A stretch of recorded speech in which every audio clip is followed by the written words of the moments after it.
One thing I've noticed about Azure Standard is that it changes how you think about your home. Instead of running out for one thing at a time, you start thinking about abundance. A well-stocked pantry, a thriving garden, meals shared with family. It's a different approach to living.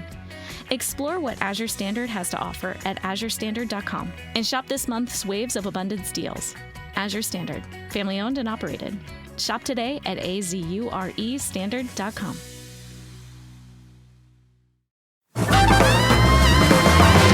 Hey folks, and welcome to Typology, the show on which we explore the mystery of the human personality and the great human adventure, all through the lens of the Enneagram. My name is Anthony Skinner, your producer and co-host.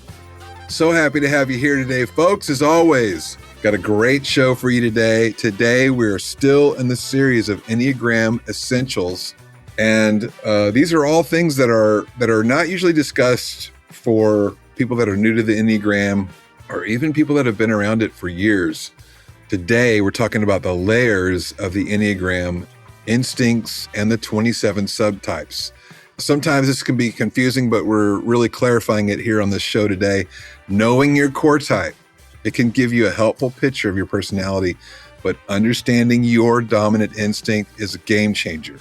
Your repressed instinct, game changer, and your subtype can bring that picture into a much sharper focus. So it can explain why two people of the same number can look completely different. We talk about that in today's show, and why certain relationships create recurring friction, and even why so many of us initially mistype ourselves.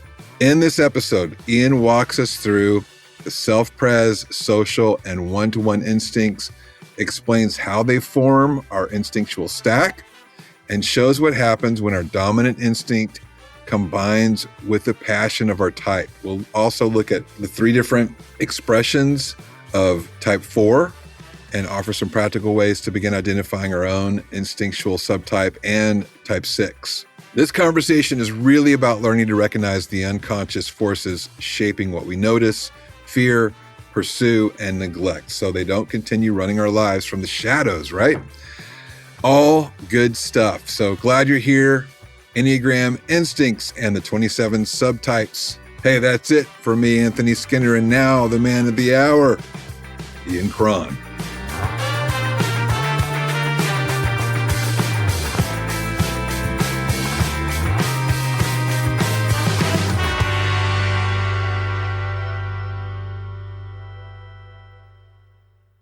Ian, I'm excited about this series we're doing. You know, you and me both. There's nothing quite like going back to the essentials and talking about topics of that are important because they are the basics, the foundations of the Enneagram. And I don't know that there's too much more that is essential than subtypes, which is our topic of the day. So let me hit you with this. We're just going to dive into it right away, people. So when people first encounter the 27 subtypes, I think it can typically feel like an advanced layer of the Enneagram, even for those people that have some working knowledge of the Enneagram. Mm-hmm. So my question is, what becomes visible at the subtype level that we might miss if we only know our core type or wing? Like, why do you believe that this topic is so important? Yeah, great question. Let me just say about personal experience. Like, I would never have found my type if I had not discovered subtypes. Mm-hmm. And we'll talk maybe in a few minutes, hopefully, about Enneagram 4s. But something really specific around that for 4s, yeah. Yeah. I mean, identifying subtypes is important because they give you this clearer, more nuanced picture of your personality. So people have heard me say this, but worth repeating. When you identify your core type, right, you get this low definition picture of your personality style. It's helpful, but it's out of focus, right? Mm-hmm. When you learn your dominant wing, you get an improved, slightly higher definition picture of your personality, which is great, but guess what? It's still a little blurry.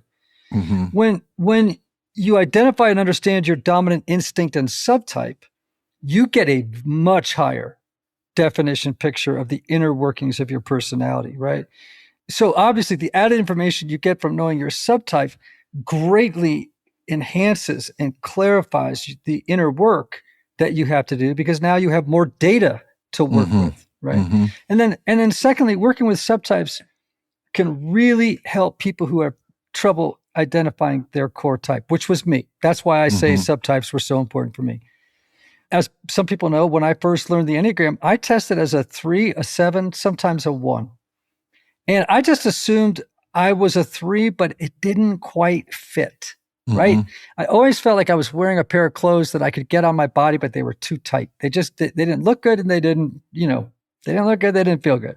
Like those hiking pants you wear sometimes? Yeah, the hiking pants, exactly. Okay. Yeah, those painter pants. Remember painter pants? Anyway. I digress. The penny dropped, though, when I read about self-pres 4s, which is the counter type, but we can talk about that, which you often get confused with 3s or 7s. And then thirdly, I'd say understanding subtypes will help you understand why two people of the same type can look and behave so differently, right? So it's super important for therapists, for coaches, working with people who want to identify their type, but you seem to be having a lot of trouble. It's usually or often because they're a counter type of subtypes. Again, if you don't know what a counter type is, we'll get to that in a second. We'll get into that, yeah. So I think this is game changer stuff. It really helped me as well. Before we can really understand the subtype, we need to understand the instincts themselves, right? So can you walk us through self-preservation, social, and the sexual, which is also called one-to-one, and what does each instinct, what is it fundamentally trying to secure? Yeah.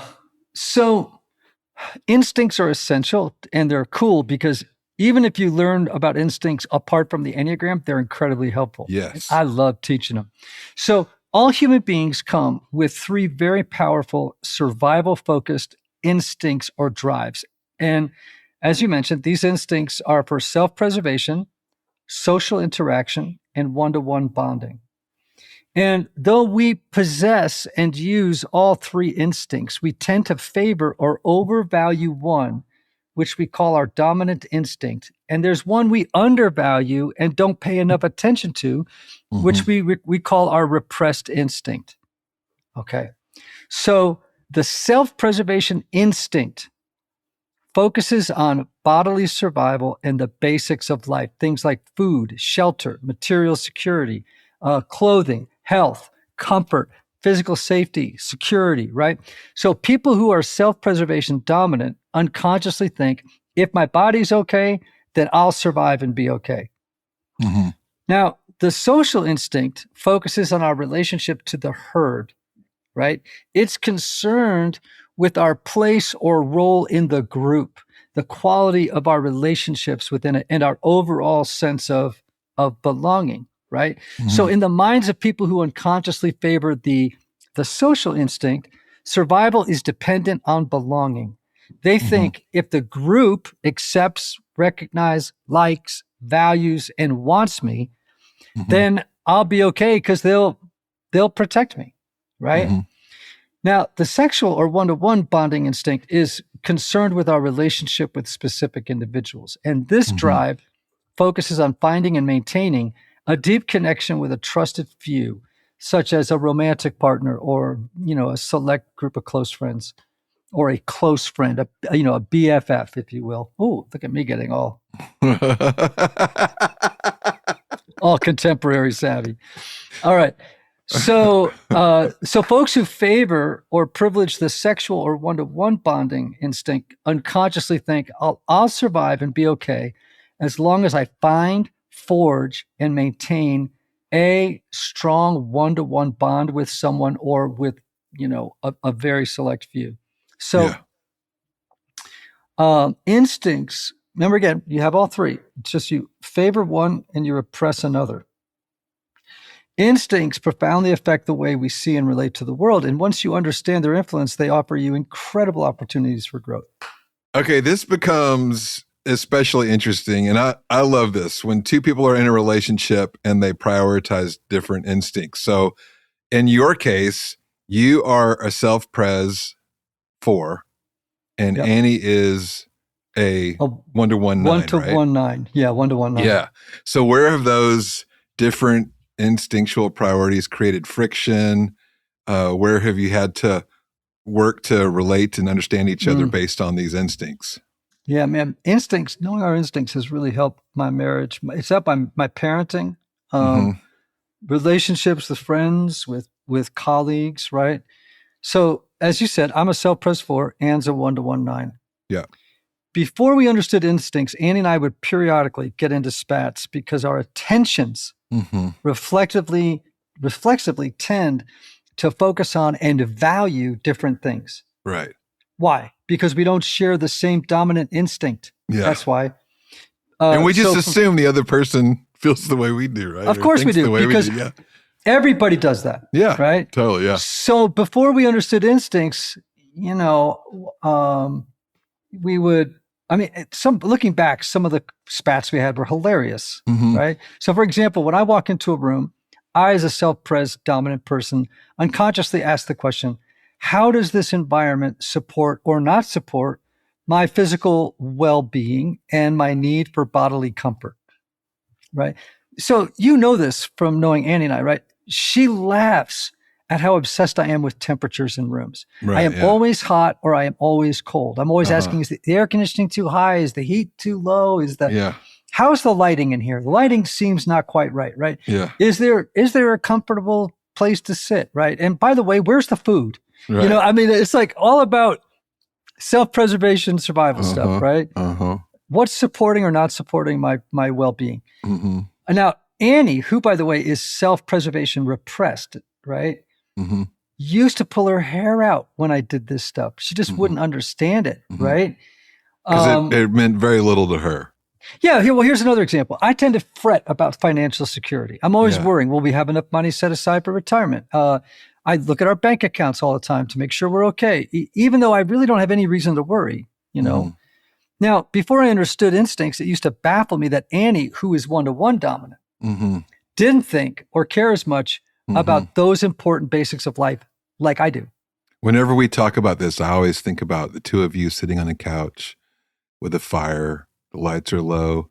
There's a glass of wine in her hand, but not in yours, of course. True. She wants to snuggle. She's really close to you. And just past her eye line, you catch the stack of bills on the kitchen table.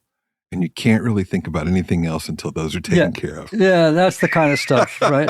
Like, I would judge and accuse her of being irresponsible, and it would lead to misunderstandings. Yeah, right. We have just different values. So as a 1-to-1 dominant type, Annie tends to focus on the quality and depth of our relationship. She's very focused on that. How connected are we? The amount of time we spent bonding over experiences, right? And before I understood instincts, I'd get frustrated with Annie because her focus of attention and behavior felt a little codependent or clingy to me. Right. Because, ta-da, I'm 1-to-1 repressed. Yeah, right. Right? Now, the good news is our relationship got a whole lot better when we learned instincts, right? Yeah. It helped us figure out the source of our self-limiting beliefs, our mystifying, unhealthy preoccupation or dismissal of certain things in life, our blind spots, our exaggerated fears and insecurities, and we became equipped to interrupt the circuit on behaviors that repeatedly tripped us up. And the best news of all is that when we developed an awareness of the role instincts play in our lives, and we learned how to work with them, it awakened compassion, understanding, self-awareness, and it gave us a lot more clarity about the work we have to do to improve as individuals and as a couple.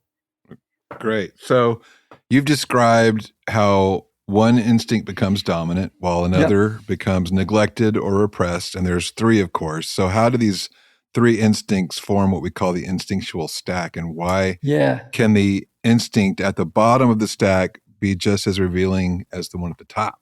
Yeah, great question.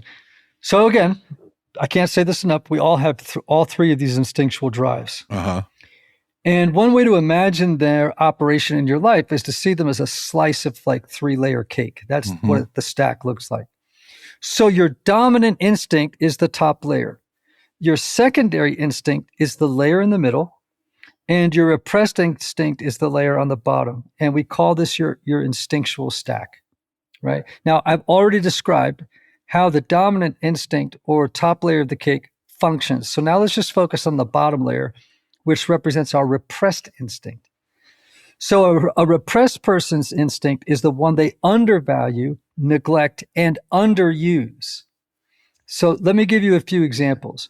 You've already heard me say that folks like me whose dominant instinct is self-preservation are overly concerned and over-focused on matters related to bodily survival and well-being, right? Material security, health, comfort, safety, etc.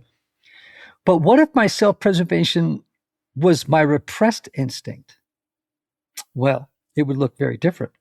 In that case, I wouldn't be paying enough attention to life's basic necessities.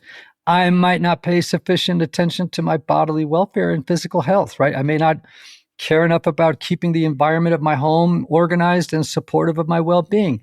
If your self-pres is repressed, like in me, I might develop, well, not like me, but saying it was me. Yeah. You might develop poor eating and sleeping habits. You might forget about annual checkups. You may not worry enough about your readiness for retirement. And you might arrive late to work and social events, maybe not dressed appropriately, which could lead to your gaining a reputation for being undependable and or worse, right? Mm-hmm.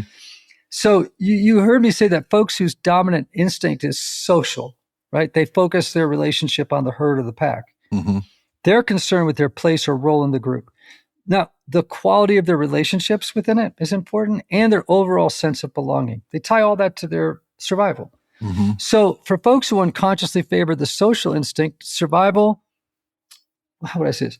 They think to themselves, if the group accepts, recognizes, likes me, then I'll be okay. Mm-hmm. But when the social instinct is repressed, a person might become socially anxious and avoid large gatherings or gatherings of people. Right. They might think they don't need others and that others don't need them.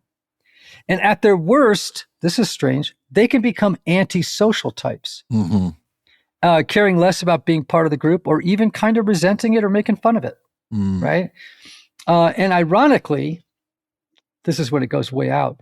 These types might satisfy their need for belonging by finding other antisocial people and banding together with them to form a group that supports an antisocial cause. Whoa.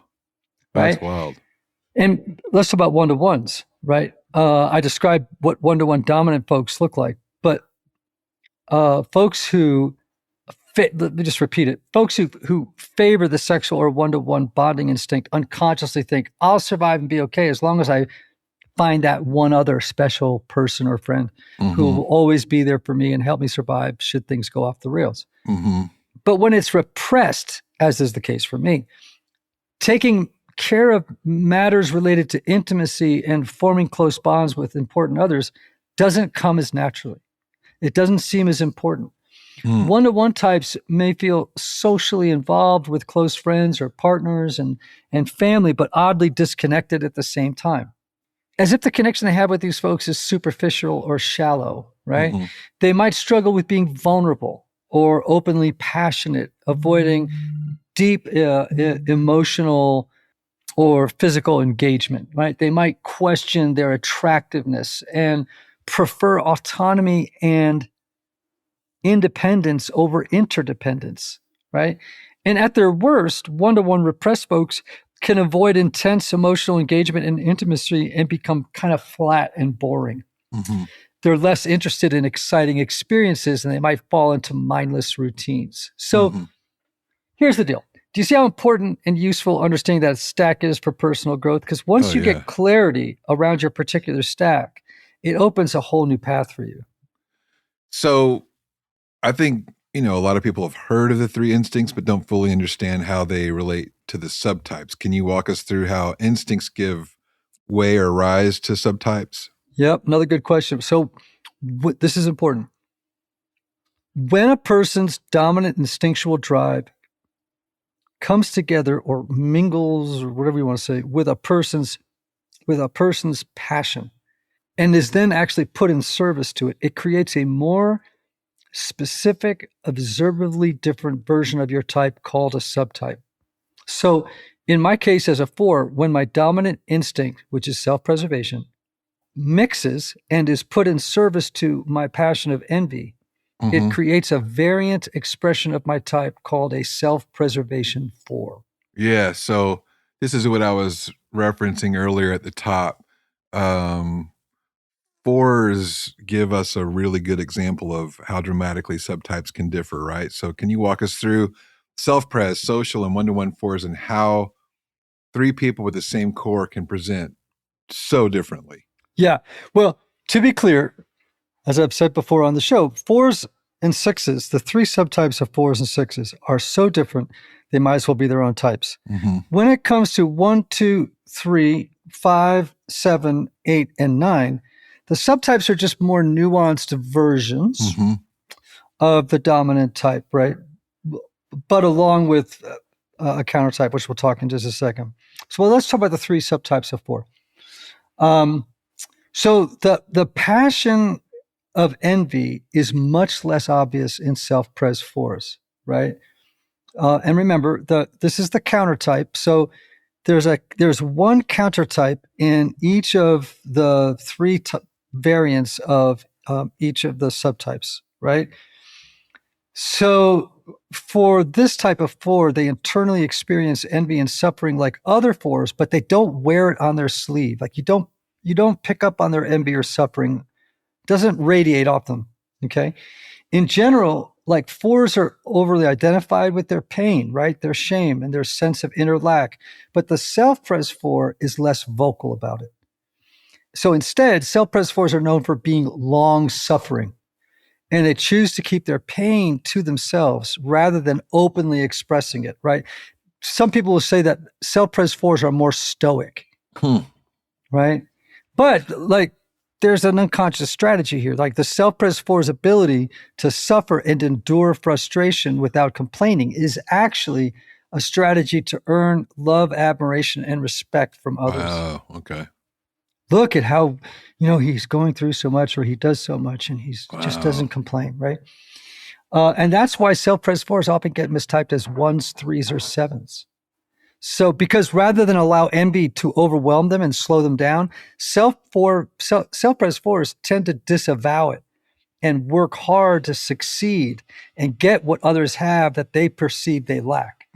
So they look like achievers and perfectionists, and and they can mask the pain with the humor and the bubbliness of the 7, right? Yeah.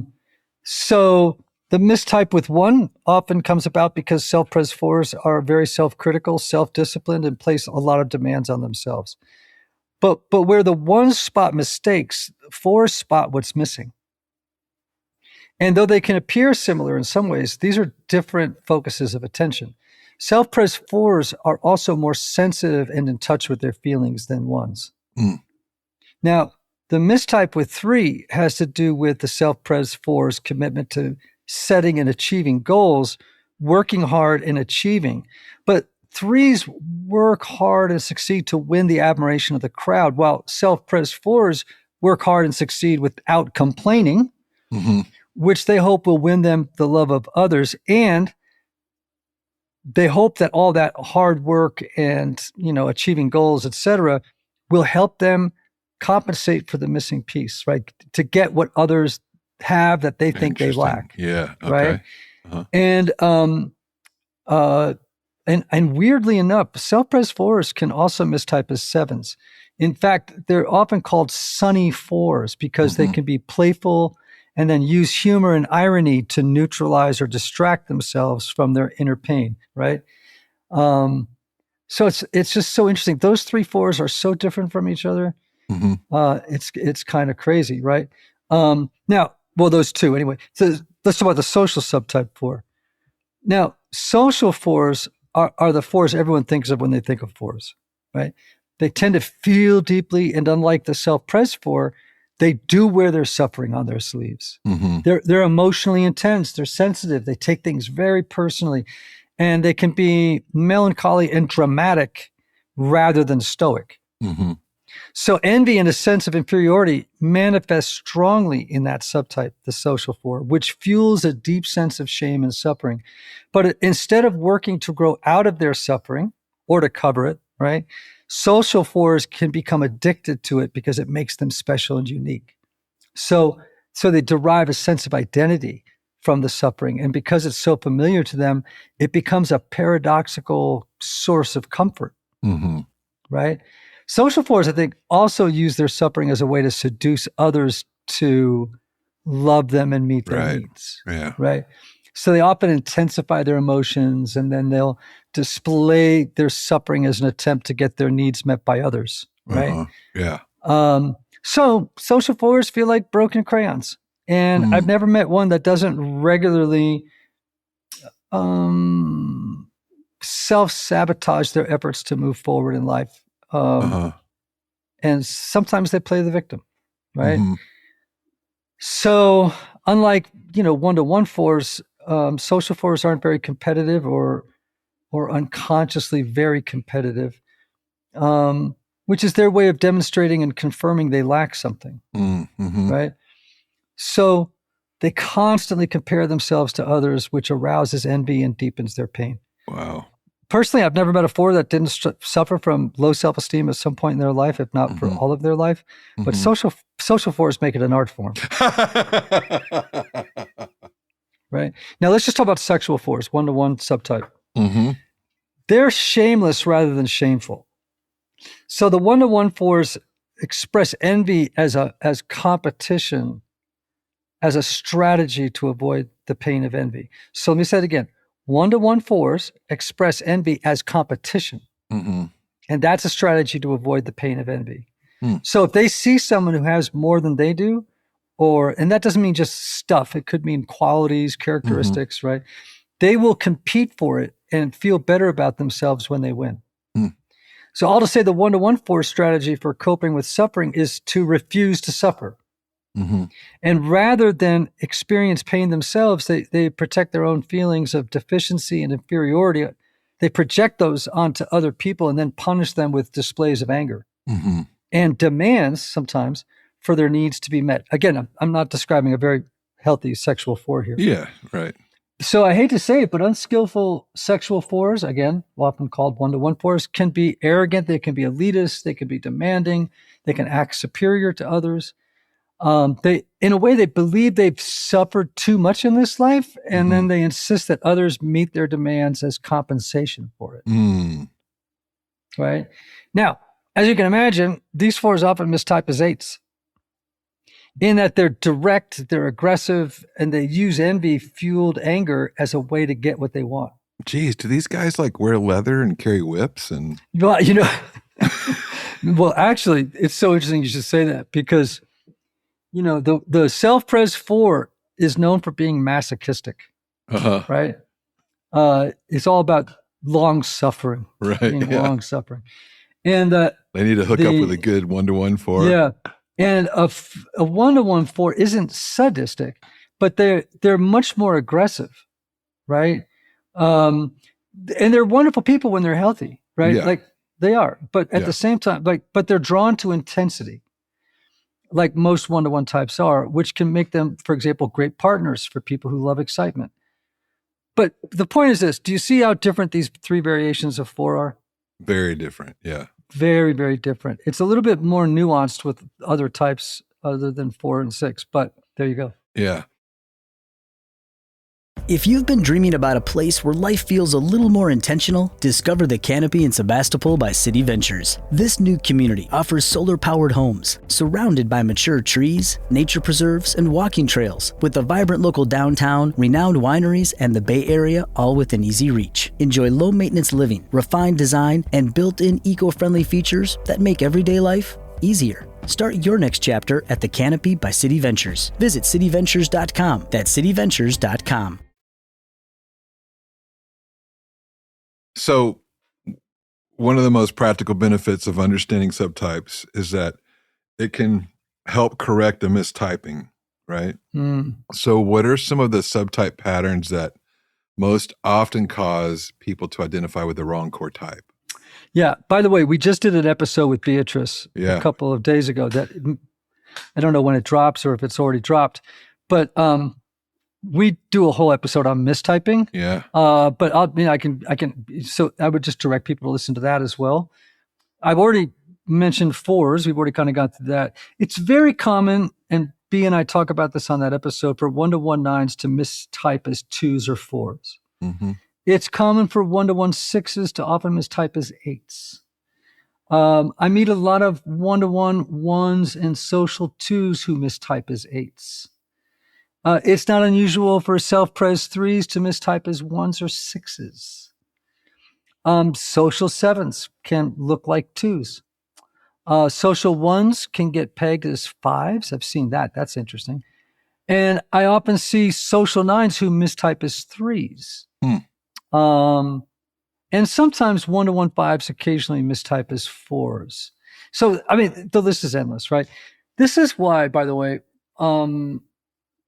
it's so important for coaches and therapists to understand the subtle nuances of subtypes when they're helping people locate their type, right? Yeah. Or to identify their type. Because if you don't, you're just missing a layer of information and nuance that is crucial for really helping people on the journey of discovering their personality style. Yeah. So for people wanting to discover their dominant instinct or subtype, what are some of the ways that we can do that? Yeah, if you want to discover, I guess there's a lot of ways, but if you want to discover your dominant instinct and subtype, you might begin by simply asking, what do I habitually pay attention to? Or what habitually concerns me? My old mantra, pay attention to what you pay attention to. So what kinds of things regularly preoccupy me? So are you mostly concerned in life with issues related to bodily and physical survival? Like, does ensuring you have the basic necessities of life regularly preoccupy your attention? Are you focused on things that support your well-being? If so, it's likely your dominant instinct is self-preservation, right? Are you more concerned about issues related to belonging or where you stand in the group and avoiding exclusion from it, right? If so, maybe your dominant instinct is social. Are you more concerned with the state of your most intimate relationships and maintaining desirability? Do you become jealous or worried about the time your intimate others spend outside their relationship with you? If so, your dominant instinct is maybe one-to-one, more likely one-to-one. Another way to think about this is follow your fears. Like what kinds of threats are you most afraid of, right? Are they physical, social, or emotional threats? Or not just physical, but well-being threats, right? If they're physical or about your well-being, it suggests self-preservation. If they're social in nature, it suggests social. If they're emotional, perhaps it indicates you're one-to-one dominant, right? And of course, the other way to determine your dominant instinct include taking a reliable assessment that tests for them, like ours. Okay, that was a pitch. There you go. But here's the thing, even when you take a test, and listen, I meet with people all week long who took our test and help them to dial it in. I just did a beautiful session with a couple the other day. And, all tests, as I say, have margins of error. Our margin of error is as low as it can get, right? And honestly, both of them turned out to be self-pres fours, but tested differently. So you should always take your test results as just a data point that you should sit down with a qualified coach or therapist to really go over it and dial it in. So anyway, yeah, that's cool. So what cautions would you give to someone who is ready to dive deeper into instincts or subtypes? And as people begin exploring all the material, what are some common mistakes or misunderstandings people should avoid? Yeah. Well, first, don't fall into the trap of believing your dominant instinct is the one you're really good at or that you manage well. Yeah. Your dominant instinct is actually the one you unconsciously overprivilege and you over-rely on it to the exclusion of the two other instincts. Like pay careful attention to your repressed instinct as well. That is the source of many of your blind spots, right? So the greatest growth often comes from developing the instinct you neglect or devalue the most. And of course, what is the goal here? Is not to have a stack of dominant, right, secondary, and then repressed. It's to have all of them brought into balance so that you are you care deeply about each of those instincts. You don't over care about one and under care about one. And then finally, be patient. Be patient. It can take a minute before you're able to accurately identify your instinctual stack and subtype. Think if you only had a hammer, but you had no access to the saw or the screwdriver. Exactly. Yes. So it can take a minute, right, to figure this out. Your instincts are primal. They're powerful, automatic. They operate at a deeply unconscious level. So it can take a while to sort it all out, but it's really worth the work. And I love, again, teaching instincts and subtypes about how they relate with each other, how they give birth to each other, and, blah, blah, blah. It's all good stuff. What was that quote you always talk about that Carl Jung said? Oh, yeah. Well, there's so many. I think maybe one you're mentioning is until you make the unconscious conscious, it will direct your life and you will call it fate. Yeah. So that's the thing I love, right? When you surface your instincts and how the role they play in your life, and suddenly something unconscious becomes conscious, it's like, whoa. Yeah. Dang. Because there are very few things that are more unconscious than these survival instincts. And once you surface and understand your dominant one and your repressed one, you can work with them rather than allow them to negatively govern your life from the shadows. And as for subtypes, learning your own will only deepen and enrich your self-understanding and help you really get a clearer sense of the transformational work you have to do. That's good.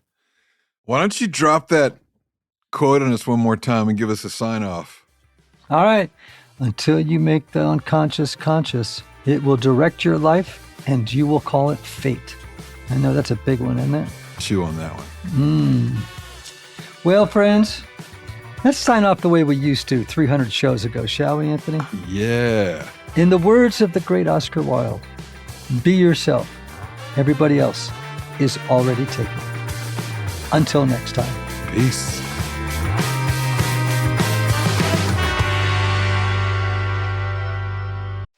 Grainger knows when you're a procurement manager for an office park, you're not managing one building, you're managing all of them. And to stay ahead, you need to see through walls and around corners. Lights about to fail, filters ready to clog, HVAC on its last leg. If you wait until something breaks, you're already behind. Count on Grainger for quality products, easy reordering, and 24/7 support. Call 1-800-GRAINGER, click Grainger.com, or just stop by. Grainger, for the ones who get it done. Maintenance fee, overdraft fee, minimum balance fee, maximum balance fee. Banking fees are just a part of modern life. Or are they? They're not at Ally Bank. At Ally Bank, there are no tricks, no hidden fine print or jumping through hoops for better rates. They just want to help you save automatically while you spend, with spending accounts and savings tools with great rates. No tricks, no hidden fees, banking built for life today. Learn more at ally.com. Ally Bank. Member FDIC.